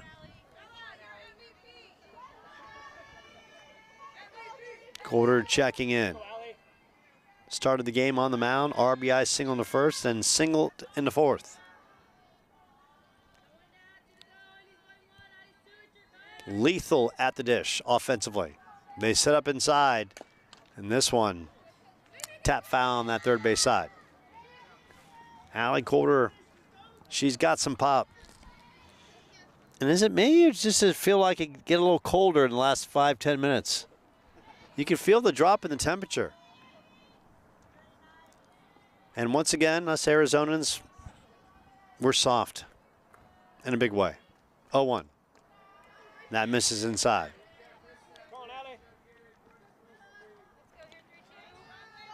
St. Mary's blows it open with 7 in the top of the 6th. Annalisa Mejia coming up big with an RBI base knock. And that is a pitch on the outside corner as Marquez dials it up. Or I should say that was off the dish. Apologize to the incredible Jake Fano, the home plate umpire. I misinterpreted. I was just too dazzled by the picture-in-picture. 2-1. And this one sprayed foul off the netting on the first base side. How about the Dodgers? 8-0. Ohtani walks it off last night. Look, it's early in the season, but I don't think anyone's going to beat LA. I mean, you think about the 3 players they've got in their lineup. Freddie Freeman, Mookie Betts, and Ohtani. Those are 3 Hall of Famers right there, and they're basically still in their prime. They're so good. They got pitching. They're just an incredible offensive team. 2-2. This one knocked up to center field. And the good night by Allie Corder continues as she continues to mash St. Mary's pitching. 3 for 3 on the night. Got a pinch runner. Once again, that's Chloe Baker. Now it's Megan Rawl checking in. Bounced down and reached on an error in the fourth. Her dad, John, in the stands, very supportive. Marquez looking for the complete game win, trying to up her record to 3-3 in her 15th appearance. This one knocked foul down the first base side. Marquez dazzling on the mound, allowing only 3 runs. ERA of 5.49. Only a freshman, so she's only going to get better. She'll get faster, more control, more velocity. Talk about a good nucleus, Marquez, Ruiz, and Mejia. That is strong stuff right there. That's a fastball. Quickly goes 0-2. 0-2 count on Megan Rawl.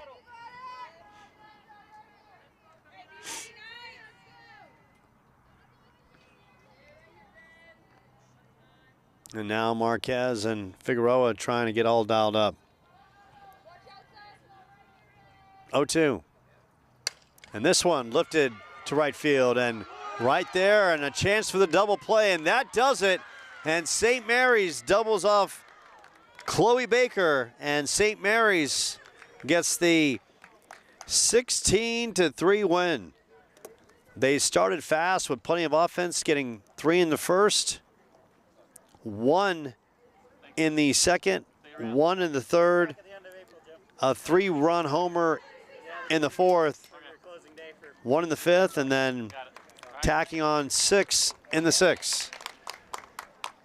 St. Mary's improves to 9-9, and Seaside drops to 2-7, but a tremendous trip for the Seaside squad as they make their inaugural spring trip to Arizona, and could be the first of many as Chris Corder and Michael Espinoza say hello at home plate. And now both sides are going to take a picture and share the moment, which is really a tremendous experience for these young ladies. The opportunity to take in and make some new friends and be part of history as Seaside makes a trip to Arizona for the first time. And also on the night of special memories, I've learned something so valuable as I go forward, that The Goonies is a must-see movie to see. And I'm going to see it. I'm checking out The Goonies immediately at some point because it was made south of Astoria. And the incredible Adam Smith and Jake Fano, who did an incredible job on the game, they have signed in. And gentlemen, keep being you and keep on rocking. Done a great job, and I'm sure I'll see them somewhere on the circuit. We're going to take a short time out, and we're going to listen to a couple of St. Mary's players. We're going to grab Gianna Ruiz as well as Annalisa Mejia in just a moment from Jerry Mullins Field.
From Jerry Mullins Field as Paulo Hutchison will set up the center field camera, and there it is.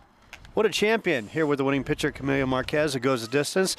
Camelia, great job, and your thoughts of this team snapping the 6-game losing streak and getting back on track? We really needed it. We were struggling. I feel like this win will really help us during region play, and yeah. For you personally, a freshman making your 15th appearance, and you've thrown a lot of innings for this team, and you know you're counted on, so how good did you feel to go out there and get the team back on track? It's really easy to pitch when I have a good defense behind me. They really help out. They keep the energy up, and yeah.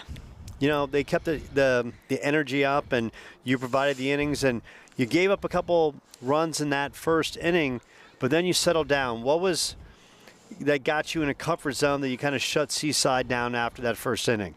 Talking to teammates, they really comfort me. They say it's okay, it happens to everyone, and coaches help me out too. So the team now 9-9, still looking for a first region win, and your thoughts of trying to build off this and continue on and, you know, try to make a run in the league standings and let people know that, look, St. Mary's, we got a young team, and we can do things. We've got some talent. Your thoughts of making a little run in the second half of the season? I think we'll do good. We've been getting better as the season's been going on, and we're getting closer and building friendships, and I think that really helped during the region play. And how great was it for you tonight to be on the mound and watch your teammates just put on a show offensively? Gianna Ruiz with the 3-run homer, Miss Mejia, the top of the lineup, stroking the ball over the yard. How great was that? It was awesome. That home run, she's been wanting it all season. Seeing that happen for her made me happy. All right, well, that is the lovely Camelia Marquez who picks up her 3rd win of the season, and now we're going to do the perfect handoff. Camille's going to hand it off to Gianna Ruiz, who's going to step right in. Teammate to teammate. Let's see if they can do the perfect exchange. Oh, and just like that, they can make it happen. Boom. And Gianna Ruiz checks in, and what a night for you, young lady. You pop up a couple times and then hit a no-doubter, a 3-run shot in the 4th, and then you come back a little later on, and then you stroke a double, part of a 7-run 6th inning. But first, walk me through home run number 7, a 3-run shot that blew this one open. Yeah, so I was really nervous. My first 2 at-bats, of course. I popped up on both of those.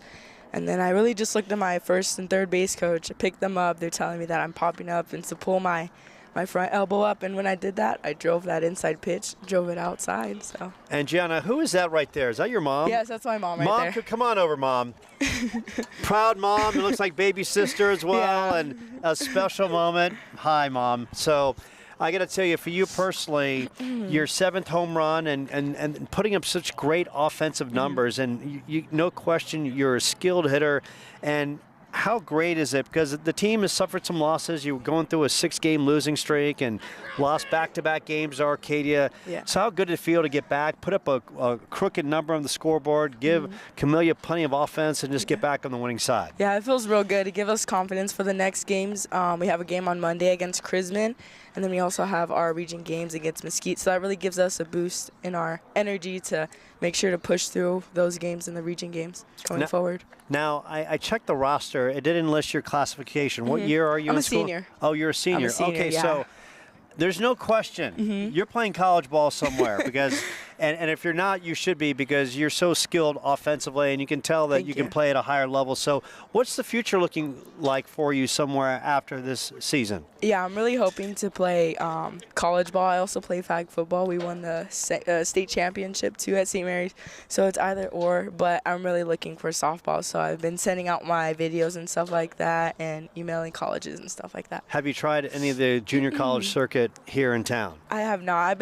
I'm going to do it this weekend though. You should, because there's no question. I've covered the junior college circuit. I called play-by-play for Chandler Gilbert, and you can easily play on the junior college circuit. And there'd be teams that would line up to have you in their lineup the way you smacked the softball. Thank you. And you know, you really delivered it. And how nice was it when you got a leadoff batter like Annalisa Mejia doing things at the top of the order for you? Yeah, she's good. I love her as a first hitter. She brings up the confidence, especially when she gets that first hit. It just leads off everyone else in the lineup. So it's really good. I got to tell you, you are so smooth and gifted on camera. You're not shy.